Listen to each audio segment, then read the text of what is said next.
প্রিয় দর্শকবৃন্দ, দেখতে পাচ্ছেন আমরা আছি এখন ফুলহার কমিউনিটি ক্লিনিক।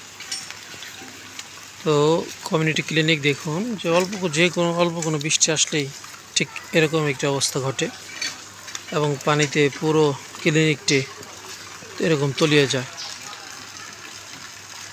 তো এটি জনাব মোহাম্মদ রশিদ মৃধা, জয়নাল মৃধা, জামাল মৃধা, ফুলহার ওয়ার্ড নম্বর 1 রাজানগর ইউনিয়নের সিরাজদি খান মুন্সিগঞ্জে এই ফুলহার কমিউনিটি ক্লিনিক। তো আশেপাশে কিন্তু অনেক বাড়িঘর রয়েছে, কিন্তু দায়িত্বরত যারা রয়েছেন তারাও যেমন বৃষ্টির মধ্যে ঘুমাচ্ছে, ঠিক এই কমিউনিটি ক্লিনিকটিও ঠিক যেন তেমনটিভাবে এই পানির মধ্যে ডুবে ঘুমাচ্ছে,